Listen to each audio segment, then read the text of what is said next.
You should correct. Nobody there, folks, or I don't know if you get a lot of comments. Yeah. We see it and we're excited to see it. Put it all together, we're kind of crunch time now. Yeah. About to.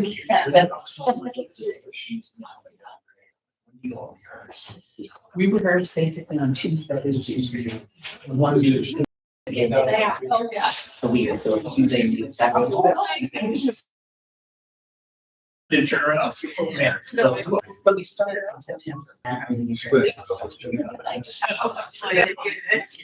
we have that chorus, so Oh, it allows them to. yeah. Push it down. So, Um, but you know, we have to, I'm gonna drink this. we got to show up, you know. Like, Yeah. We've been having. And then they got. So we gotta go. Make, right, fine. Learning the song. Yeah, for sure.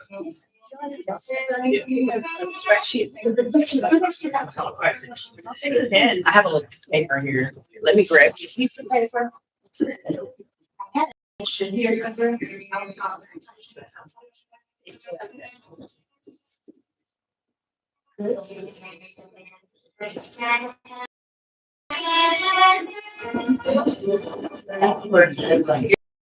Yeah, that one.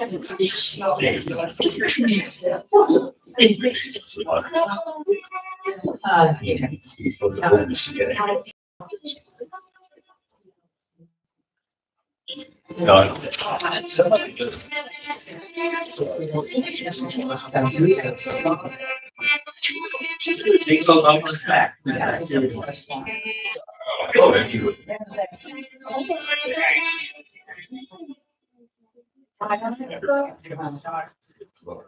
sure.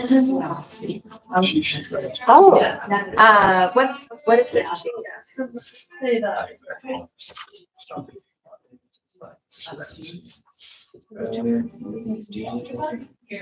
Oh, where was that? Where did you get that?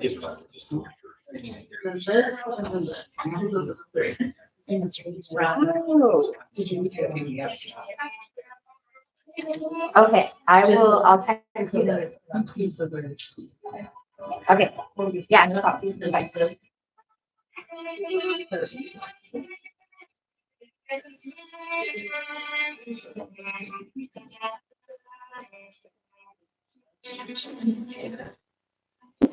Oh my God, am I gonna do this next year? Oh. Thank you.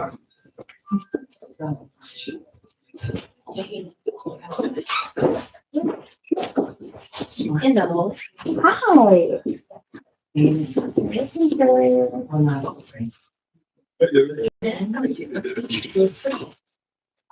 Take this comfy chair.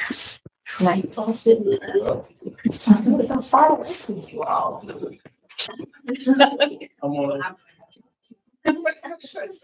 Nobody wants to sit in the front, huh? Cheers. It's okay, I understand. Hello.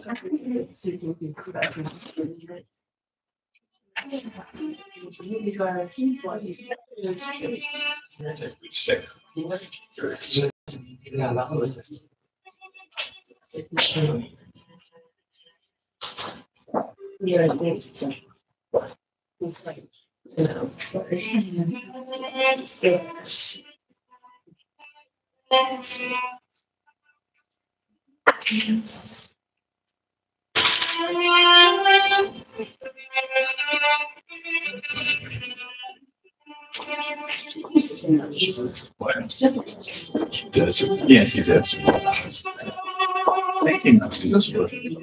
Thank you. I think black cooker. Yeah.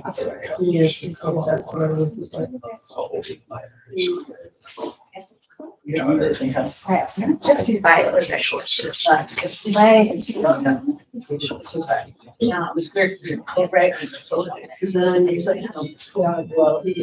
just like that, so now comes alive. And it's amazing, you know, so here it was like, it seems like it's going to be very short. So here, have actual loans. It's that still, something to say. And there's so many tabs. Hey, there. Yeah. You know, I'm not going to be so long.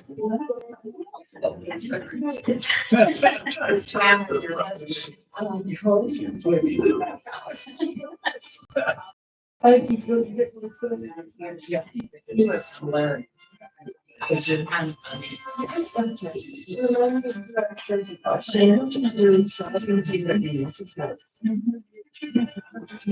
Same. Everywhere. Monthly transaction. Did you make good money? So I'm listening. Go to the birds. Oh, they sit on the lawn. Yeah.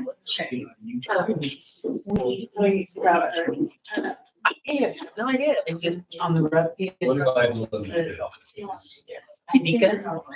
What's the live stream link? Oh, it's in the email. Where should I send it? It's on Someone's YouTube. asking me. And I don't.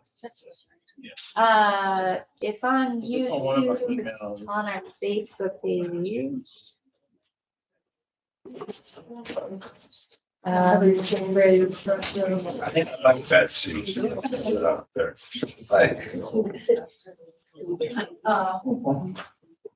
Are you guys going?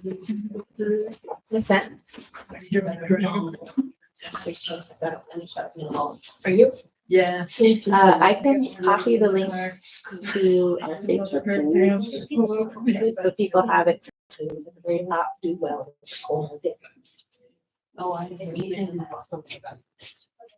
We're gonna, oh, Jody wants to be in the front row. The back of the link. You're gonna make this next one. Thank you. Thank you. Oh, first. You were here. I don't want you guys to be so far away. Here. People can still jump in. Very clever. Yeah.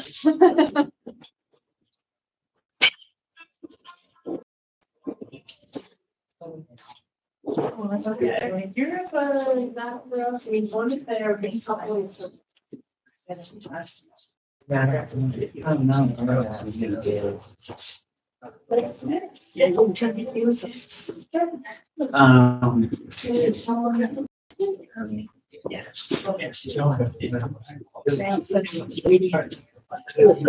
Tickets to it.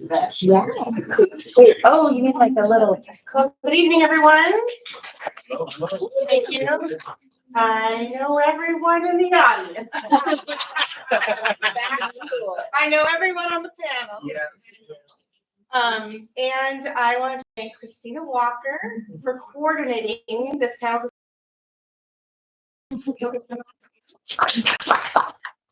Introduce our moderator, Aleecia Cunningham. Aleecia is with Taproot Consulting and many other things in the community. She's also a wonderful leader for a lot of different entities and a great fundraiser. Oh, we need one of those. Yeah, so I'll let Aleecia start and welcome and thank you all for being here. Thank you all. I want to introduce the panel by name and then I'll read a little bit about them. First we have John Gaines, Dr. John Gaines. We have Michelle Matlock. And we have the lovely Desiree Wilkins Finch, who is our newly minted CEO of Tacoma Irving, where we are today. So I will start with John, Dr. John Gaines. He's founder of Push for Dreams. It's a dynamic national speaker, best-selling author, and sought-after leadership consultant. As a community relations manager at TPU, Tacoma Public Utilities, he is deeply committed to empowering individuals and organizations. As a devoted husband and father, Dr. Gaines combines his personal and professional experiences to inspire and guide others toward achieving their fullest potential. Michelle Matlock, she is a talented performer, teacher, and director, best known for creating the beloved Ladybug character in Cirque du Soleil's OVO. A Washington State native, she studied theater at Western Washington University and graduated from the National Shakespeare Conservatory in New York. Now based here in Tacoma, she is the founder of Circle Up Productions, a company blending theater and circus arts while offering workshops and curating live events. Her solo show, The Mammy Project, is premiering this spring in Seattle. Woohoo! As I mentioned, the newly minted CEO of the Tacoma Urban League, Desiree Wilkins Finch. She's a Chicago native, but also she's now native to us in Tacoma. She's the owner of Rise LWP and founder of the Tacoma Black Fund, Washington State Black PAC, and Pathways to Power BIPOC Leadership Program. Desiree is a multi-talented artist who enjoys playing the flute, improv with unexpected productions, and performing with the Puget Sound Revels. Great. Has 1,000 other things, but for the sake of time, we will spare you those details.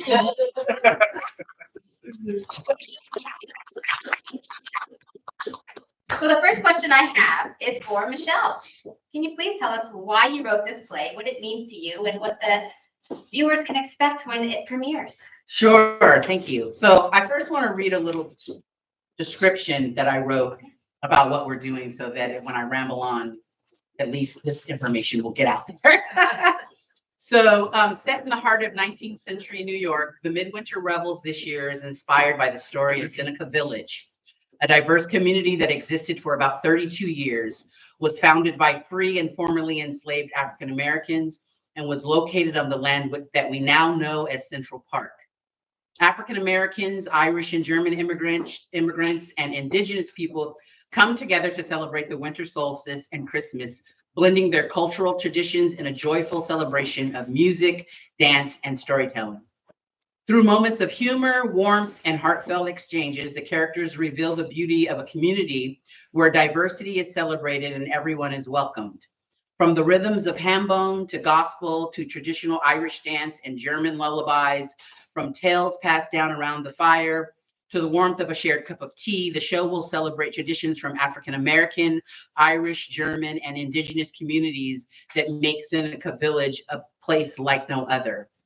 And the specific indigenous tribes that I'm pulling from in the show are the Lenape tribe, Mohawk, and the Seneca peoples. So I knew for quite some time, for a few years now, that I was going to be taking over directing the Puget Sound Revels shows. So I've been thinking about what I wanted to bring as the Revels begins to expand the stories that they want to tell. Mostly they were focusing on Eastern and Western European shows, and so now we're branching out. And so the Revels always depicts a small little village somewhere in the world that's celebrating the solstice and Christmas. So I was researching villages that were African American, Asian, any other stories that we kind of tell. And I came upon Seneca Village just in my research online, and I had never heard of this before. It was an unknown history. And I've done quite a bit of research, African American research, and so I was just surprised that I had never heard of this. So I thought this is the perfect village, because just in the preliminary research, I saw that it was African American, the majority. There were also Irish, and there were also German and indigenous. And I thought, what a great mixture, perfect for the Revels platform. I flew to New York. I went to the grounds. I talked to the groundskeepers. I saw the places where this village existed. They've done digs now that have brought up the foundations of different buildings they have there, and they have plaques all over that area with the history. I went to the Schaumburg African American Library and started digging there and found information. So the more and more that I dug up of this history and this story, I just thought this is going to be perfect. And so the Revels was like, yes. They had never heard of it either. So I began to write this show that reflects and is inspired by the history. I found Andrew Williams, who was African-American freeman who bought the first piece of land of Seneca Village. And they actually, Amy, the executive director of Puget Sound Revels, found the descendants of Andrew Williams. We found Andrew Williams the fourth. And she organized a Zoom call there in, I believe, Maryland. And we had this amazing conversation with these descendants who have known about this story through their family traditions and storytelling, right? And so I got a wealth of knowledge from them that I was able to contribute into the show. So I wanted to do this, you know, to be able to center the African American experience, but also celebrate the uniqueness of this this village that existed for 32 years. That from the evidence, they were peaceful. They went to church together. Their children went to school together. They were buried together. They shared cultural traditions. And we don't hear about that, especially from the history from the 1800s. We don't learn about that type of thing existing back then. So I think that it's inspirational and it's in line with the mission and the values of Revels. And I think it will be in line with many people's values. And we're celebrating African American history, Irish, German, Indigenous. Did I ramble on too much? No. Perfect description. Yes. Well, in that same vein, the next question I have is for John, Desiree, and you, Michelle. You can weigh in also. Much of the Seneca Village story, as Michelle just lovelyly told us, is about coexisting and supporting each other as humans rather than one group or label. Can you think of other examples of this? And why do you think this feels like the exception over the rule? And I know in Pierce County and in Tacoma and just Washington State as a whole, that is something that we kind of have a tug of war with. So, you know, I pose the question to either Desiree or John to weigh in on that. And Michelle, please feel free to jump in there. Yeah, I can start. I loved, I recently just learned about the story from saying yes to this panel and just from studying history and understanding stories. I believe so much of who I am are just from stories that my grandmother passed down to us. And that was so much of my history. But as I became an adult, a father, a husband, I began to take all these DNA tests because I wanted to just find more of my history and understand where we came from. And as I was reading the story, there were a few things even Michelle said that just were so powerful to me, just about faith and peace. But there's something about just the spirit of collaboration. I was recently with a group in Yakima that they're having some issues, and one of the leaders stood up and he said it's a collective responsibility. It takes a collective responsibility in order for us to really embark upon change. And that really resonated with me. As I was reading the story, I thought about that. They just understood in order to build what they wanted to build, it takes a collective responsibility. And I think just from understanding history, there were other examples of communities like that where they had to be, like Michelle said, diverse. It couldn't just be one race or even one faith. It had to be a collective group of people that came together and decided to embark upon something for the better good of just humanity, with no social constructs or structures in place where racism and classism, those kind of things really didn't matter, but you felt like a spirit of love. And I think there's modern day examples of that from immigrant communities. I think of the time where I grew up on the Hilltop, there was a woman that I met that kind of taught me about collaboration and unity. Her name was Miss Irene, and she was of European descent, but she was a woman that taught me how to read in a tutoring program. And she came into a predominantly Black community and decided to serve and help support. And it was powerful for me for a lot of different reasons. But when I decided to just build my life in Tacoma, I want to thank every person that impacted my life. And I thought about people like Miss Irene, who decided to come into community and build for the greater good of humans. And I thank Miss Irene. She said something, I'll close with this. And she said something to me when I surprised her with flowers. She was in her 90s. I said, Miss Irene, I said, why me? And she said, it wasn't just you, but she said, love. And she said, I couldn't tell you then, but I can tell you now, I love you. And I said, my response to her, I said, I always felt love. And I said, I knew that you loved me. And in this story, there's just so much love. There's a spirit of love. And I think today, in order where we need to get as a world community, we have to sometimes look back and see what worked for people that did it right. I think that narrative, that idea of collective responsibility is absolutely beautiful. And I think that's a narrative that comes a lot out of the experience of a Negro and a Black person in Pacific Northwest. My experience, and I think this is what happens with Black narratives, is that we put them in this silos or in this box like it's one thing. And the experience of Black folks is vast across this country. Where I'm from, on the south side of Chicago, Chicago is one of the most segregated cities in our nation, right? And so, but I see you shaking your head, it's not a bad thing, right? Being able to have community and be steeped in community is not a bad thing.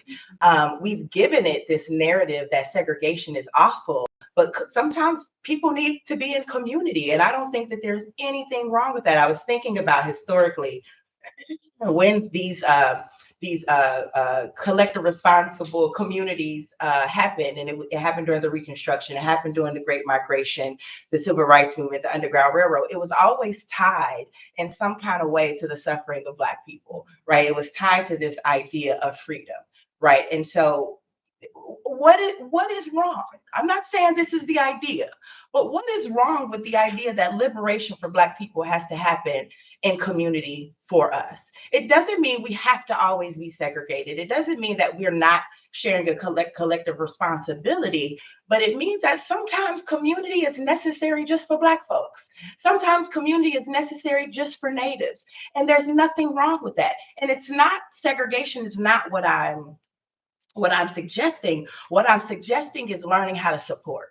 What I'm suggesting is learning how to be a co-conspirator. What I'm suggesting is learning the difference between appropriation and being in community, right? Like if I go to my sister right here and I grab her hair, we share in that experience that more often than not, that is what white people do to us because they're so mesmerized by our hair. They'll literally pet us like a zoo animal. Oh my God, your hair.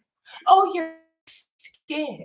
That's something that we share, and we've never talked about this. We've never shared our stories about this, but it's something that we share. We know that happens when we sit in collective responsibility. Collective responsibility isn't always safe, or it doesn't always create a sense of belonging for Black people.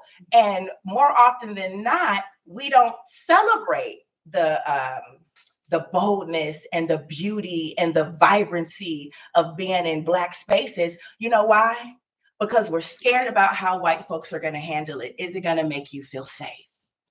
So we oftentimes walk away from this idea of being in community, again, for the safety of whiteness.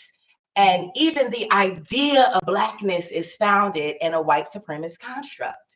It is what it is. There's no pointing fingers. There's no victim blaming. It's literally be open to the idea that there are multiple narratives of the Black experience. My great-grandfather was a slave who became a sharecropper, Papa fed. My mother, just yesterday at dinner, she was telling me, I remember, my mother said this, I remember riding on Big Mama's, that's my grandmother, cotton sacks in the cotton field. That's how close it is for me.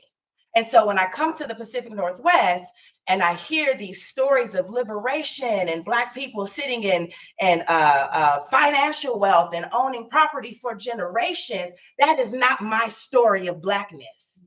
And I'm not going to apologize for it. And I'm also not going to make you feel comfortable because I have to sit in a history of suffering and a history of enslaved people. Right? There's also a history of vibrancy. There's also a history of resilience. There's also a history of beauty. And so both can be true. But I, Desiree Wilkins Finch, am not going to sit in this idea of collective responsibility and make everybody feel good about it. Does that make sense? You don't have to accept it as a truth, but you do have to accept that it's another alternative that maybe you've never heard or experienced. But we frequently talk about the Black experience, but it's nuanced. It's not the Black experience. It's an Black experience. This is just one nugget and the vibrancy and vastness of what it means to be Black in this country. That's phenomenal. I just tag on to that just about that everything and yes, and yes. And referring to it as an experience, to bring it back to the Seneca Village show, is that this is one experience, and it's an experience that is not commonly told or shared, where like Andrew Williams' family shared with us that their family they traced freedom in their family back to the 1700s. That is uncommon, right? And then what we know of Seneca Village is that this group of African Americans founded this to escape the racism and discrimination from Lower Manhattan. And it was predominantly Black village. And there are many of those all across the country, just Black people trying to escape. Like, okay, fine, let's go over here, try to build. What happened was Irish immigrants came from the potato famine, and they were suffering the same type of discrimination that African Americans were suffering from. And so that village of predominantly Black people welcomed them, right? On top of their own battles, they welcomed these new Irish immigrants into the village, and Germans also. And then also connected with the people that were indigenous there, obviously they're suffering and plight. This is their land for thousands and thousands of generations before anyone showed up. Mm-hmm. But I guess the idea that I'm just trying to point out is that in this particular story, in this particular experience, is you find a community of African Americans from various backgrounds, because there's evidence that Seneca Village was a stop on the Underground Railroad. That the idea of being compassionate and open to new folks that were coming to this country and allowing them to come and be in the community and in community with them. And so that's just this particular story. Like you said, it's not a reflection of, certainly this is unique. This is, like you say, this is other. This is other. This is, and so I just. Because at the end of the day, Central Park is there. Right. And we see that driving in the Hilltop of Tacoma is different. And from the south side of Chicago, I organized all across the country in over 25 states. And I can remember organizing and coming back, and you'd have Chicago projects on one side of the street, and then literally across the street, you have a white girl jogging with a dog, right? Like, girl, you can't jog with your dog on 600 South Michigan. What is happening? But that's what it looks like, right? And so I think the Hilltop is trying to do, and the partners in the Hilltop have been trying to do, I think a good job of trying to maintain the culture and the history of Blackness in the Hilltop, so that Black communities can still thrive in communities that they built and created. So I think, and I just want to say this too, the experience of the Negro in America is different than any other experience of people in this country, because it's the foundation of it was chattel slavery. Yeah. And so that's a different experience of racism and pain and suffering now there have been several experiences of genocide across the world, right? But specifically, when you're talking about the enslavement of Black people, it is because of chattel slavery and the way that played out. Thank you so much. The next question is for all panelists. Again, I'll kick it off with John. What lessons can we learn from Seneca Village and its existence, and the fact that it was taken by the city through eminent domain? I mean, that's a fact. So I'll kick it off to you, John. Yeah, I think just even listening to the conversation today, there's just something about pain that unites us, especially Black people. I think when you walk into a space and you share stories, even Desiree was sharing her story, and she's never talked to my sis here, but I know there's commonality, right?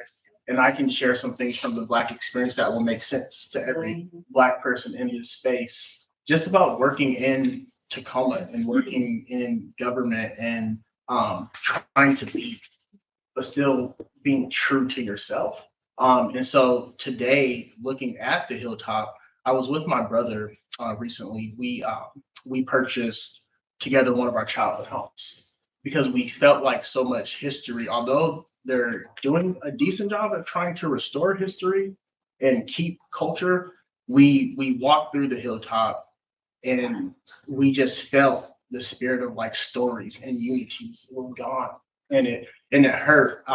It even hurts just thinking about that right now. And so I think as we talk about eminent domain or and taking land for the use of public use, although that necessarily, I can't think of recent examples on the Hilltop, but I think quasi-government organizations or, acquiring land to build different kind of like community centers or structures. I think about that all the time. I'll close with this. I recently had a conversation with a young man outside of a popular community center that was on some land, and some homes were knocked down. The community got together and put this community center together. And I'm talking to this young man, and he says to me, I'm like, hey, how can I help you? How can I support you? And he says to me, after a conversation, he says, I'm hungry. And it was devastating for me because we're trying to restore history and restore this young Black male. And outside this $100 million community center, looks at me, tears in his eyes. He says, I'm hungry. And I had $20 in my pocket. There were food trucks in the distance, but they're charging the families. And I said, go get yourself some food. I found out some months later that this young man was arrested for armed robbery, 12 years old. And I get emotional thinking about it, but I think about that story often. And I had a call with some leadership in the police department because he was wearing a pushband that I gave him that day. And they said, do you know this young man? And I said, I met him and I gave him a pushband. And I said, just as you're looking for him, just know that he's hungry. He's hungry, And so I think about stories like that because when we come together as community to do something for the greater good of community, we need to make sure we're including community. I think that's absolutely beautiful. And I think, when we talk about, I'm a circle it right back to you here. When we talk about, first of all, let me say this. It's not just pain that we share in. We also share in joy. And I always define, everyone doesn't like it, take what works and leave the rest. This is what I do for me in my life. Joy is a resistance to evil, right? Like, it's like when you're riding your bike and you turn up the, what's it called? You turn up the resistance. It gets harder.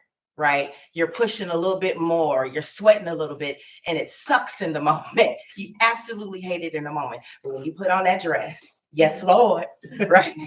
When you catch yourself in the mirror, you're like, okay, are you able to go up a flight of stairs without having to breathe deeply, right? That's what joy does, right? It doesn't always feel good. It doesn't always look good, but that overall, hey y'all, that overall, some staff just walked in, that overall, that the future of what it looks like and feels like is joy. Joy isn't always this bubbly feeling of excitement. It can be painful. And so I think we don't just share in pain, we also share this collective idea of joy because it's that happiness in spite of the pain and suffering. But eminent domain, these ideas, we always talk about them like there's this thing that we can't reach, touch, and feel. It's a system. And what are systems made up of? Oh, I'm waiting. What are systems made up of? Human beings. People, exactly. And so that's why it's so important to invest in local politics, especially in a community like Tacoma. We got to invest in local politics so that we're making sure systems and laws and policies like eminent domain are in place to support the least of us in our communities. And the reason why I'm circling it back to you is because local politics is so important, because I'm not from this community, but I've been here for a long time, since Mayor Wood's first campaign.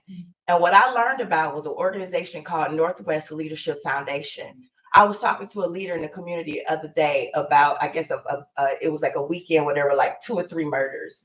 And he said to me, gun violence and youth violence and hunger and youth homelessness and things like that increased because of the closing of Northwest Leadership Foundation. So when we talk about a collective responsibility, we have a collective responsibility to support organizations and leaders that are on the front line caring for people who you'll never see.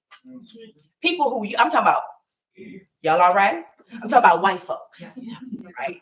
people you'll never be in relationship with, people who never cross the threshold of your door and sit down and break bread with you at your table. We don't want your time. We want your money.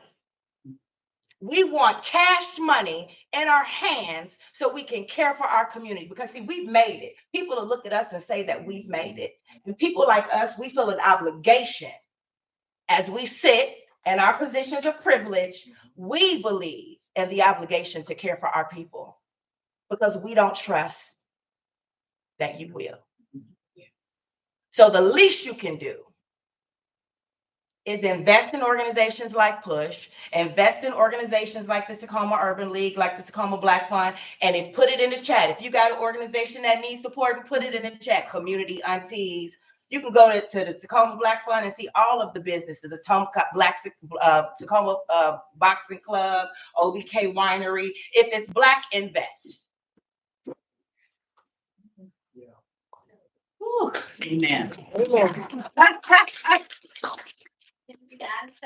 I guess the thing that I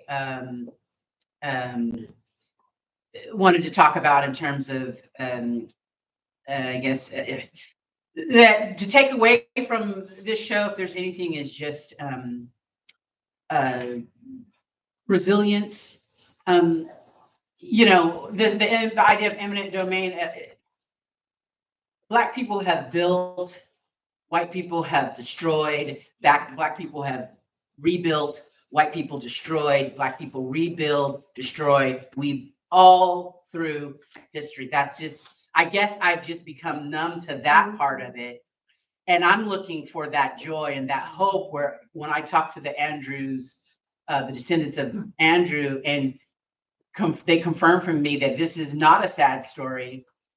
You know, even though they were kicked off that land, all of those people that were able to, those African Americans, went to other parts of New York, other parts of the country, and began to rebuild. So actually, Andrew Jackson's descendants went to, Andrew Williams' descendants went to Queens and built one of the prominent Black communities in Queens. There was others that went to Jersey and built there. So they continued. There's a resilience and a determination. And don't get me wrong, it's exhausting. It's exhausting. But what these particular African Americans left for their descendants is extraordinary. And those stories, we have to tell those stories, right? So that we can see ourselves in more than just those painful things that we always learn about that are repetitive. That, you know, this hope, to conceive these stories and have hope and know that I can do that too. I can be a property owner too. I can build generational wealth for my family too, because we've been doing it since 1619, right? And there are examples of that. So that's. And one thing, Michelle, I know it's been exhausting and challenging and all of that. Like, I know, I get it. We've been in it together, right? For some of it, not all. And I'm just having a moment of clarity. And I think the joy is you, right? The joy is you being able to bring this story to fruition so that I get an opportunity to be in it. Kenya gets an opportunity to be in it. Louise, Camille, like we get an opportunity to tell this story through your vision. I think that's the joy in it. And the joy for us, I think, is a reminder of the village. That's what I'm sitting in my spirit right now, is the beauty of the village, because that's who we are as a people. We're a communal people. We like to be in community. And so I struggle with that idea of village that I've committed to supporting you and portraying. I'm struggling with it. But it's a part of the history of who we are. And I get it. I get it. The joy is the village. Yeah. Thank you for saying And I said this to someone. I told them I want to get us, the Tacoma Urban League, a new building.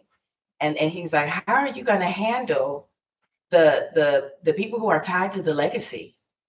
And I said, the legacy isn't the building. The legacy that Tom Dixon left us was ownership, right?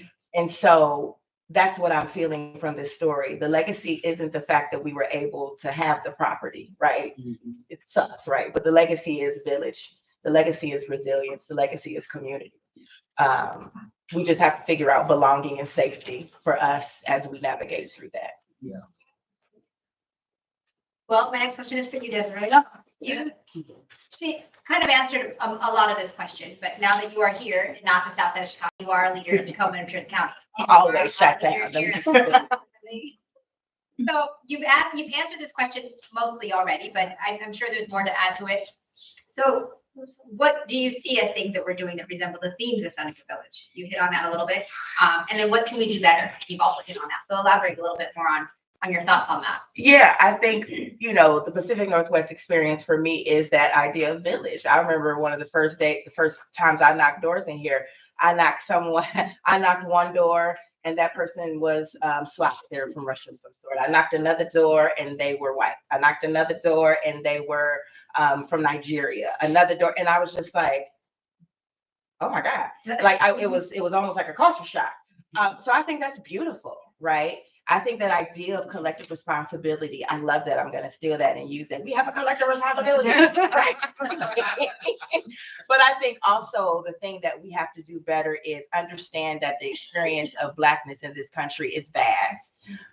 Understand that it is nuanced and it is vibrant, and make space for the fact that there's multiple narratives of Blackness that we have to consider. That's one thing. I think the other thing is ensuring I don't hold anyone responsible for my safety but me, but I do demand belonging. And so how do we create belonging as we're serving together? And then the final thing is give me your money. That's what we need to do better. Is we need money to run more this way.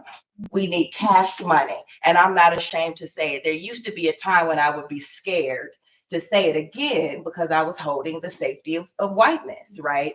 But if I'm going to do this work and I'm going to do it the way I know community wants it, the way I know leadership wants it, the way I know other partners want it, I need money.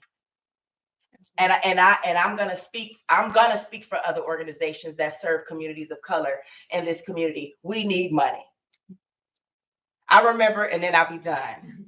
I remember one of the first times I went to the Black Collective, and Lyle Qasim, who's the over, was talking about something, and we had a guest coming in, and the guest was white, and the person that was staffing them, I believe, was of Asian descent. And this person chimed in on the conversation, and Lyle said, we don't need your input. And he said, well, I know directly how to, and he said, we have enough resources and sophistication in this room to get any information you have. And he just silenced him. The man was just like dumbfounded.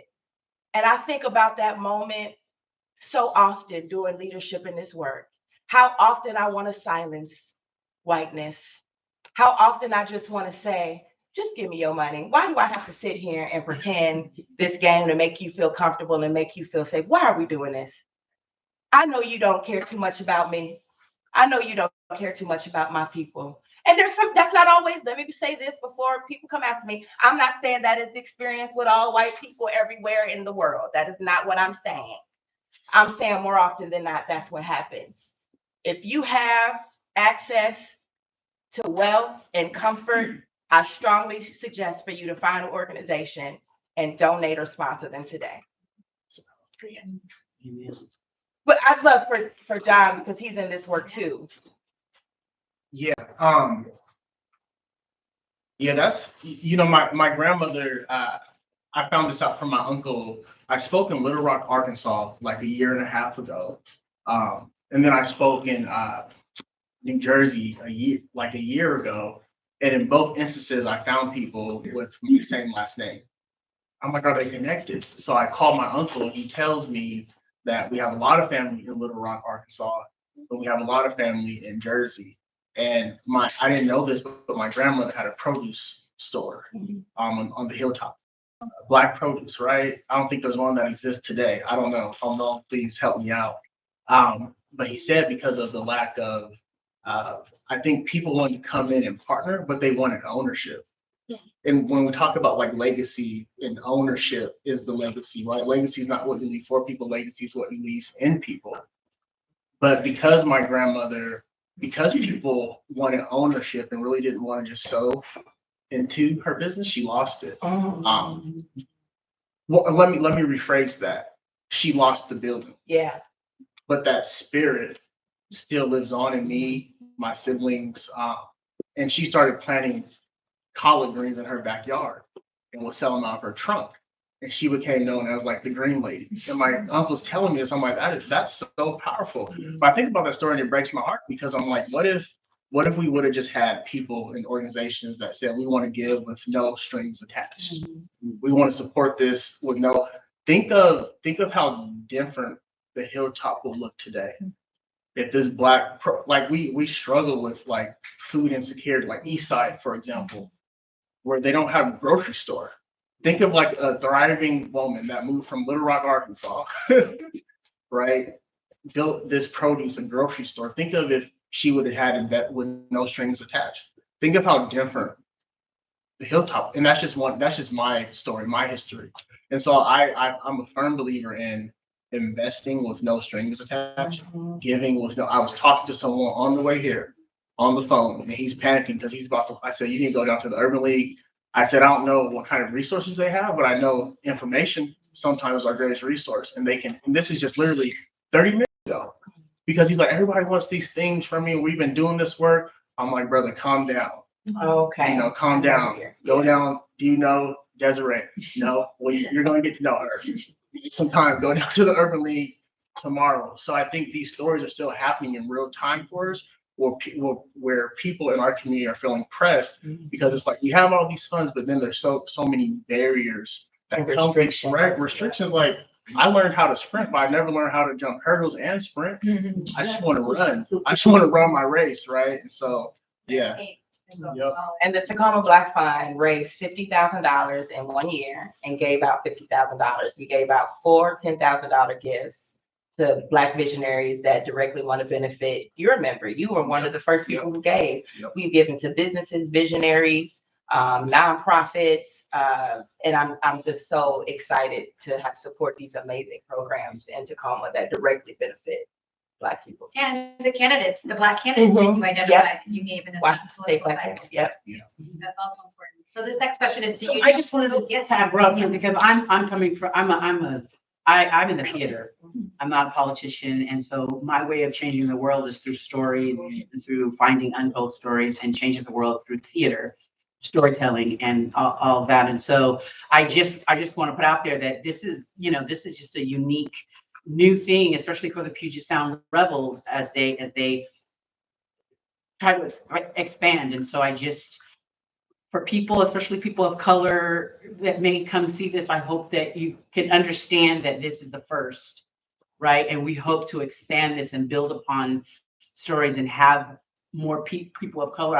I'm ready to write the shows that do that, and we're ready to, but I just want people to know that,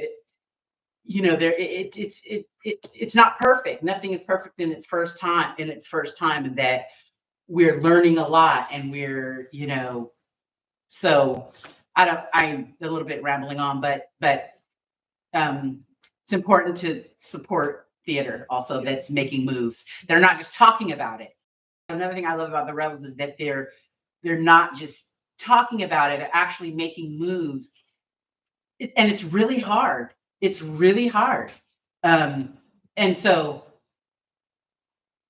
that's it. But if that's the way that they're going to get the message and understand through theater, then great, because there's 1,000 platforms you can get what Desiree and John are saying to you to understand what we're up against. Thank you. I needed that. So my question to you, John, is the work that you do is about being resilient and believing yourself. This individual belief so important in the context of the larger already, but drive that home with that relevant to our community members and all that Yeah, my grandfather's from Mississippi. He used to tell me wonderful stories growing up. And my grandfather, he used to tell me all the time, he said, if you want to commit to this community work, always remember this, you can't pour from an empty cup. I didn't really understand that when I was like 4, but now as a man, it's something I understand. A week after my mother passed away, I was 7 years old and I was in a class, and in this class, there were images of like Malcolm X and Dr. King. And resiliency, I couldn't necessarily even see joy or belief. I could feel it just by seeing images of men like Maya Angelou who did powerful things and looked like me. And the powerful thing about this was a white teacher, and it wasn't Black History Month. She was doing her best job to try to teach us history throughout. And so a week after my mother passed, I go to class, and the same teacher was at my mother's funeral a week prior. And she said to me, today we're doing the I Have a Dream assignment. And this is a story that I share with young people, any of them that will listen. And I said, I don't have a dream for myself. She said, we're doing the I Have a Dream assignment. There's something you want to do, something I know, something you want to become. So I looked at her and I said, maybe one day I want to go to college and play football.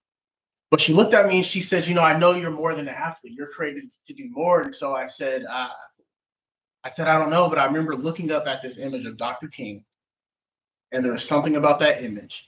And on that image, he had a quote about love. And I said, one day I want to be like him. I want to change the world. And she says, John, I believe in you. And that was the first time I heard that from an adult. And that was also the first time, it was powerful to hear that, but it was the first time I began to believe in myself. And I think about my grandfather when I even think about that story, because it was the first time I learned how to fill my cup. I'm going to have people believe in me, but the most powerful voice and the most important story that I'm ever going to hear is a story inside of my own head. And that's what I try to share with young people. Because if we could change the conversation in the mirror based on our family history, the stories that we share of resiliency and purpose and pain, and knowing that all pain leads to purpose and joy. And that's what I do with my kids, my 3 babies on a daily basis. And I know they don't understand it now, but every morning, like clockwork, we wake up and we affirmations. I tell my son, you're a great man. He's like, Dad, I'm 3. But I'm speaking to I'm speaking to the seed, right? And I know that I have a seed, and my obligation is to water that seed so that I can go serve and give to others so that they learn how to water their seed. And once they experience belief, I believe belief turns to hope, and from hope, love grows. And I know from my own life that love always bears fruit, like resiliency and belief. And so that's why it's important for me to take care of home and do that work in my home so that I can go out and help others do the same. Because I can't change the person, but they can change the narrative inside their head, right? So give them the tools to do so. So the last question that we have for what will you take from this? What will you take from Seneca Village? What will you both personally and professionally in the community and just in our environments? What will you take away from that? I'll start with Michelle. Oh my goodness. There's so much, but the power of theater, the power of telling a story, the process, the process isn't always easy to getting there, especially to creating a whole show. And then on top of that, what we're doing with this show and this community, I just learned so much. I've made so many connections. I just learned to just foster those connections, lead with love. It's just been a powerful, almost, I can't even articulate it, experience thus far. So. That's nice. I'm still writing my notes of what I'm gonna say. Okay. Yeah. Oh, thank you. Yeah. What do you take away, John? Yeah. So look, I have 2 pages of notes. Right. And I think my biggest takeaway of this story being so new to me and just trying to familiarize myself with story as I was asked to join this panel is today. I think today was powerful, just the stuff that Desiree and Michelle said. That and that's what's powerful for me. The more we tell stories, stories is what has connected us since the beginning of time. And hearing how stories inspire others and hearing other people's stories is what really brings us closer together. And so for me, I'm taking away the notes, and I hope that when people see the play, they're able to take mental notes and then take those back into their own communities and continue to change the narrative. And you're a phenomenal storyteller. Thank you. Are you free in December to be? What day? She runs a tight ship now. Yeah, you got 3 kids. I pose this question to you as you take this Urban League on. Yeah. It's been a journey, and this is a very pivotal place for the Black community in Pierce County. And so this question posed to you is important because both personally and in a community, what are you going to take away, and then what are you going to implement? I feel like you changed the question. So I think one of the things that is most important to me in this platform is how do I use it to support the great work Black folks are doing in this community, right? And so when I heard about you doing this, I just wanted to support you. It's been a journey, right? And I'm committed to the journey to the end because I think it's a great story. And what you did is you gave me community, right? So in that community, I'm thinking of 2 things. One, I'm thinking about this relationship. I'm looking at Amy, this relationship that we're building through with the Urban League and the collective responsibility that I believe Amy and the Puget Sound Revels have had being in this community to give a platform for Black folks to be able to participate in art the way we want to, right? And tell the stories we want to tell, how we want to tell them in a safe way for us, right? Because I come from the arts. I went to Lawrence University Conservatory of Music. Don't look it up because it wasn't good. I didn't do good. I got kicked out and had to finish at Ohio State, at the Ohio State. Because seriously, because the arts wasn't a place of belonging. I didn't have the support. But if we can create a platform for people, just regular folks in the community, to be able to be on stage and tell a story, I think that that's a beautiful thing to do in this idea of collective responsibility. In addition to being able to be on stage in a way I've never been before, I'm singing, dancing in the Mummers play. She's a natural. She's a natural, y'all. I got lines to remember, places to be on stage. But in addition to all of that, I got, and I don't mean to leave nobody out. If I left you out, just charge it to my mind and not my heart.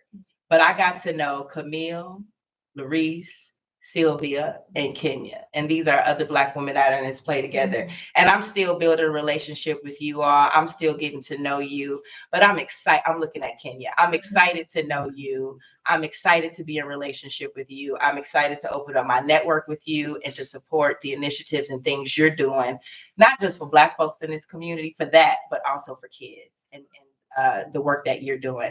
So that's the thing that I'm most excited about. And I do a lot, right? Like I did improv. I've done music. If I see something I'm interested in, I'm 10 toes down and I'm loyal, right? Because I think what it does is it broadens who we are. And it makes our community just flow. People like who, I was in Bangkok on a rooftop having dinner with 2 girlfriends, and this group of 8 Black folks walked in, and it was the newly elected president of the NAACP. How insane is that 2 Black leaders meet in Bangkok on a rooftop having dinner? And it was so profound for me because it felt like God was just sending yet another message affirming, right, like the positionality, right? He's like, this is it right here. And so that's what I want to do, is figure out how do we support. We don't have to, I'm from Southside Chicago. I don't care if you don't like me. As a matter of fact, sometimes I prefer it. But we can still build together. And how do we respect each other's work and support each other? Because there's enough out here for us all to get along. I'm sorry, for us all to benefit. It's enough out here for all of us. So how do we support each other so that we can have the positionality to change my mother always says, my mother's back there, she always says, whoever tells the story holds the power. We need the platform to tell our story the way we believe it should be told, not the way it's been told to us. And so that is my hope, is that we can figure out some collective way to support the work that is happening in this community, so we can tell our own story and live off of the joy of that narrative, and not this shifting from saying slavery to Black people were enslaved was a huge shift for me. It gave me a sense of I was like, wait a minute, they enslaved doctors and chemists and farmers and educators and priests, and you know what I'm saying? That is our legacy and who we are. And so that when I always open when I speak with saying that I was the great granddaughter of a slave who became a sharecropper. So people don't get this twisted. This is not something that we can't touch or feel, or that we're not affected by. We are still affected by the impact of chattel slavery in this country. And we deserve community. We deserve that, but we also deserve our own village. We deserve that. So. Well, thank you so much to all of our panelists.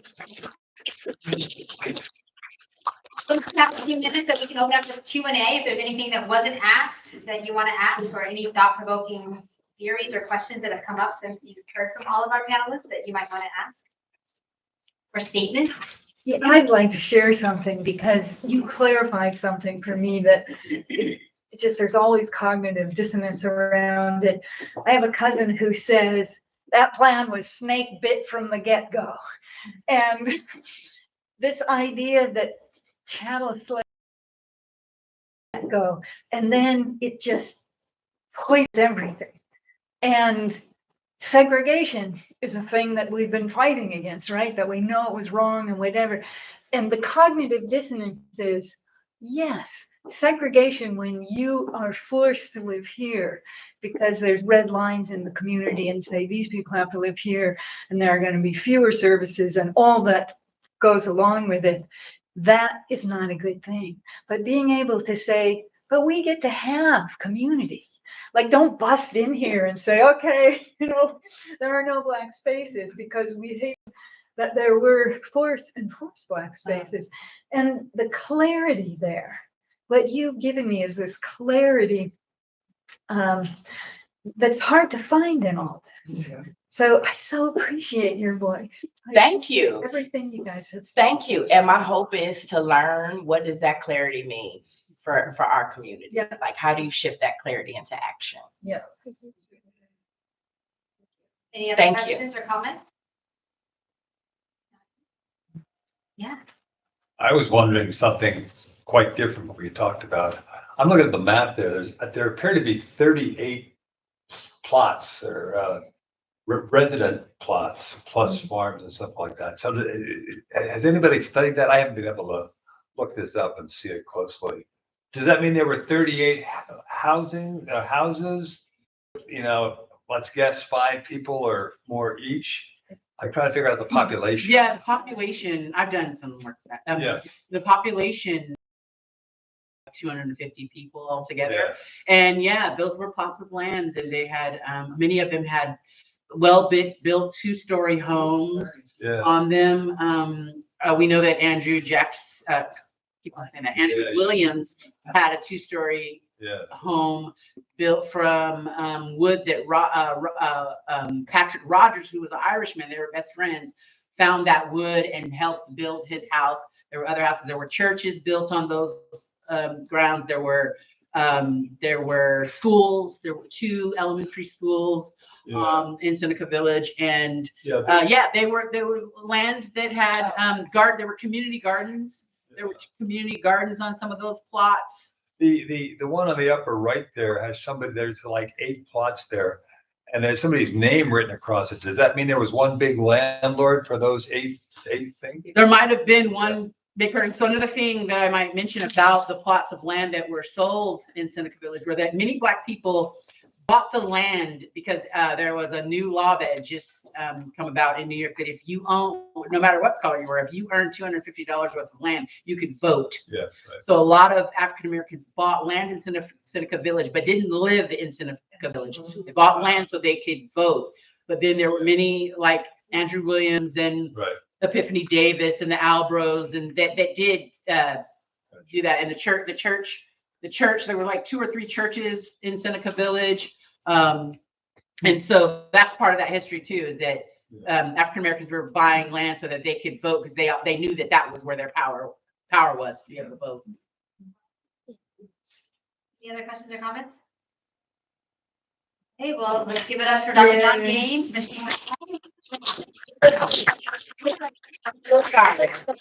I believe John has gifts for us, and I wanted you all to hear about them. Yes, let's do it. Yeah, this is Desiree's spirit is a spirit. She lives and breathes this. So I tried to do this before the panel. I brought these journals, and she's like, "No, do it at the front." But this journal was something that came from pain to joy, and it was a very personal thing for me. But earlier today, I was listening to a man who spent a lot of time with Nelson Mandela. And he talked about how Nelson Mandela said, I figured out the few things that I could do right. I wasn't trying to accomplish everything, but were like 1 or 2 or 3 things that I could do in my personal life that would help me be the leader I needed to be. And so for me, I thought about this journal that I wrote that just helped me during a hard time in my life reflect on those 1 or 2 or 3 things that I could do in my personal life. And it was something I wanted to share with the world. And so I brought one for the panelists and then for the moderator as well. So it's just 30 Days on Purpose, an interactive journal. Start every day with a great thought. And where can people get this? Yeah. Amazon. 30 Days on Everything else. Purpose. Yeah. Thank you. Awesome. I just want to get a picture right here. I'm gonna do a selfie. Thank you all so much for coming. Thank you. And we Thank look you. forward to seeing you at the show. Can I have a question? Maybe right here. Before we leave, thank you, Alecia. If you liked this kind of experience, we have upcoming a poetry reading night of Marilyn Nelson's book of poetry, My Seneca Village. It's taking place December 6th at the Tacoma Arts and Community Center up on MLK, featuring Lydia Valentine reading some of the poetry, as well as some other folks within our cast and workers. So What's the date? December 6th. Yeah, find it on our website.